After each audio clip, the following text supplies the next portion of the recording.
Welcome to డి6. This is professor Vinod Kumar. Hot టాపిక్గా మనం చూస్తే ఇవాళ లేటెస్ట్గా బడ్జెట్ మన కళ్ళ ముందుకు వచ్చింది. నిర్మలా సీతారామన్ గారు, మన తెలుగు బిడ్డ, ఇవాళ 8వ బడ్జెట్ ప్రవేశపెట్టడం జరిగింది. మరి ఈ బడ్జెట్ అసలు ఈ బడ్జెట్ యొక్క ప్రాముఖ్యత ఏంటంటే, ఇవాళ జమిలీ ఎన్నికలు 2029 రాబోతున్నాయి. ఆ జమిలీ ఎన్నికలను దృష్టిలో పెట్టుకొని మనము ఈ బడ్జెట్ను చూడాలి. అంతే తప్ప ఈ బడ్జెట్ 12 లక్షల వరకు మధ్యతరగతి వాళ్ళకి, ఇవాళ ఉద్యోగస్తులకి పన్ను రాయితీ కల్పించిందంటే చూడండి, ఈ దేశంలో కాదు ప్రపంచంలోనే ఒక అద్భుతమైన మైలురాయిగా మనం దీన్ని చెప్పుకోవాల్సి వస్తుంది. ఎందుకంటే 12 లక్షల వరకు పన్ను రాయితీ అంటే ₹1,00,000 నెలకు సంపాదించిన వాడు ఇవాళ 12 నెలలకు 12 లక్షలు సంపాదిస్తే కూడా నువ్వు ₹1 పన్ను కట్టాల్సిన పని లేదు. అంటే ఏంటి, ₹1,00,000 సంపాదన కూడా పన్ను లేదు. నేను మొన్నటిదాకా ఉద్యోగం చేస్తే ఖచ్చితంగా ఈ పన్ను కట్టారు, టోటల్ 20 ఏళ్ళ సర్వీస్ అంతా కూడా. కానీ ఇప్పుడు వస్తున్న వాళ్ళు కట్టాల్సిన పని లేదు. ఎందుకంటే స్టార్టింగ్ ఒక అసిస్టెంట్ ప్రొఫెసర్కు వచ్చే ఉద్యోగం 90-78 వేలతో నుండి స్టార్ట్ అవుతుంది. ఆయన ఒక 5 ఏళ్ళ వరకు ₹1,00,000 వరకు చేరుకుంటాడు. సో అంటే ఒక అసిస్టెంట్ ప్రొఫెసర్గా మొదలైన వాడు ఒక 5 ఏళ్ళ వరకు కూడా ₹1 కూడా పన్ను చెల్లించాల్సిన అవసరం లేదు. గతంలో ఈ పరిస్థితి లేదు. ఇవాళ అదే మధ్యతరగతి అంటే ఐటీ సెక్టార్లో ₹1,00,000 సంపాదిస్తున్న వాడు కావచ్చు, ఏ రంగంలో అయితే ₹1,00,000 సంపాదిస్తున్నారో మధ్యతరగతి వాళ్ళు ఇది ఉపయోగపడుతుంది. కోట్లాది మంది మధ్యతరగతి ప్రజలు ₹1,00,000 జీతం, ఇంకా ఆ స్థాయికి చాలా సీనియర్ అయినాక వస్తారు, 1,00,000 పైన జీతాలు, 2 లక్షలు, 3 లక్షలు. సో అప్పుడు పన్ను చెల్లించాల్సిన అవసరం ఏర్పడుతుంది. అంటే వాళ్ళ ఒక రకంగా మధ్యతరగతి ప్రజలకు ఊరట కల్పిస్తున్నారు. ఎందుకు ఊరట కల్పిస్తున్నారంటే, ఈ దేశంలో మధ్యతరగతి ప్రజలు ఈ ఐటీ సెక్టార్లో కానీ, ప్రభుత్వ ఉద్యోగాలు కానీ, ఇవాళ ఎవరైతే ఉన్నారో దాదాపుగా ఒక 5-6 కోట్లు 10 కోట్ల మంది ఈ దేశంలో ఉంటే, వాళ్ళంతా కూడా ఇవాళ చాలా ఆనందాన్ని వ్యక్తపరుస్తున్న పరిస్థితి. ఇవాళ ఈ 5-6 కోట్ల 10 కోట్ల మంది కనుక రేపు దీని ద్వారా బాగుపడ్డ వాళ్ళంతా కూడా బీజేపీ తీసుకున్న నిర్ణయాన్ని స్వాగతించిన కారణంగా వాళ్ళంతా రేపు ఓట్ బ్యాంక్గా పోయే అవకాశం ఉంటుంది. సో ఆ ఓటు బ్యాంకు ఇవాళ అంటే ఒక 5-6 కోట్ల ఓటు బ్యాంకును కొట్టేయడానికి ఈ రకమైన పన్ను రాయితీలు కల్పించారు. దీంట్లో ట్విస్ట్ ఏంటంటే 4 లక్షల వరకు అయితే జీరో, ఇంకా మిగతా 8 లక్షలు మనం సేవింగ్స్ చేసుకోవాలి. అంటే మనం నెలకు 1,00,000 సంపాదిస్తే ఆ 1,00,000లో ఎట్టి పరిస్థితిలో ఒక 50,000 ఖర్చు పెట్టుకుంటే ఇంకో 50,000 దాకా దగ్గర సేవ్ చేసుకోవాలి. సో అప్పుడు మాత్రమే ఈ 12 లక్షల యొక్క పన్ను రాయితీ వస్తుంది తప్ప, నువ్వు సేవింగ్స్ లేకుండా అంత లక్ష ఖర్చు పెడతా అంటే మాత్రం నీకు పన్ను రాయితీ రాదు. ఎందుకంటే పన్ను రాయితీ 4 లక్షల వరకు జీరో చూపించుకోవచ్చు, మిగతా సేవింగ్స్ రూపంలో చూపించుకోవాలి. ఇది కూడా మంచిదే మనకు. ఎందుకంటే ప్రతి మనిషి కూడా తన పిల్లల కోసము, వాళ్ళ భవిష్యత్తు కోసము సేవింగ్స్ అనేటివి ఉండాలి. సేవింగ్స్ ఉండడం కారణంగా ఈ దేశం యొక్క బడ్జెట్ పెరుగుతుంది. అంటే ఇవాళ ఈ మధ్యతరగతి ప్రజలు కోట్లాది మంది ఎవరైతే ఉద్యోగస్తులు ఉన్నారో వాళ్ళందరి సేవింగ్స్ అన్నీ కూడా రేపు ప్రభుత్వం లెక్కల్లో చూపెట్టుకుంటుంది. రేపు జీడిపి పెరగడానికి స్కోప్ ఏర్పడుతుంది.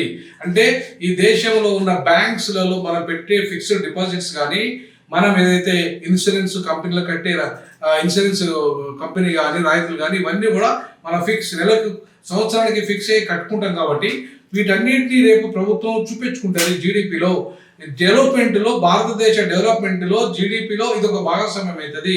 అంటే ద్రవ్యోల్బణాన్ని తగ్గించుకోవడానికి, దాన్ని 4.4 వరకే కట్టేలు చేయడానికి ఇది చాలా అద్భుతమైన ప్రణాళికగా రేపు ప్రభుత్వానికి ఉపయోగపడుతుంది. ఎందుకంటే క్యాపిటలిస్టులు కడుతున్న పన్ను కేవలం 1% మాత్రమే. మిగతా వాళ్ళు ఎవరైతే ఈ దేశంలో దాదాపు ఒక 5-6 కోట్ల మంది పన్ను కడుతుంటే, దాంట్లో కేవలం ఒక 5 లక్షల నుండి 10 లక్షల మందికి మాత్రమే సంపన్నులు పన్ను కడుతున్నారు. మిగతా వాళ్ళంతా కూడా పేద మధ్యతరగతి వాళ్ళే కడుతున్నారు డైరెక్ట్ ట్యాక్సెస్. కానీ పేదవాళ్ళైతే మాత్రం ఇండైరెక్ట్ ట్యాక్సెస్ కడుతున్నారు. సో ఇండైరెక్ట్ ట్యాక్సెస్ వల్ల ఈ దేశ జీడిపిలో ఇవాళ 30-50% ఈ పేదలు కడుతున్న ట్యాక్స్ వల్లనే ఇవాళ జీడిపి డెవలప్ అవుతుంది. అంటే మనము ఈ సంపన్నులతో ఈ దేశం డెవలప్ అవుతుందని చెప్తున్న మాట అబద్ధం. ఇది ఎవరి వల్ల డెవలప్ అవుతుంది అంటే, పేదలు ఎవరైతే కళ్ళు తాగినా, సార తాగినా, లేకపోతే వైన్స్ దగ్గర పోయినా, లేకపోతే హోటల్లో తిన్నా, ఇంకా చిన్న పెన్ను కొనుక్కున్నా, పెన్సిల్ కొనుక్కున్నా, పిల్లల కోసము పుస్తకాలు కొన్నా, ఏమి కొన్నా ఇండైరెక్ట్ ట్యాక్స్ పడుతుంది మన మీద. చివరికి కేక్ తిన్నా కూడా, కేక్ మీద కూడా ట్యాక్స్ పడుతుంది ఇప్పుడు మనకు. సో కాబట్టి అంటే ఇండైరెక్ట్ ట్యాక్స్ మనకు తెలియకుండానే మన వాళ్ళు, పేదలు, మధ్యతరగతి వాళ్ళు ఇండైరెక్ట్ ట్యాక్స్ 30-40% కడుతుంటే, డైరెక్ట్ ట్యాక్స్ మనం 20% దాకా కడుతున్నాం. అంటే ఓవరాల్గా ఈ దేశంలో ట్యాక్స్లు ఇవాళ వసూలు అవుతున్నది 60% ఈ పేద మధ్యతరగతి వాళ్ళ నుండే. అంటే ఈ ఈ యొక్క రాయితీ వెనుక ఇవాళ ఇంత అద్భుతమైన ప్రణాళికను నిర్మలా సీతారామన్ గారు, నరేంద్ర మోడీ గారు రూపొందించారు.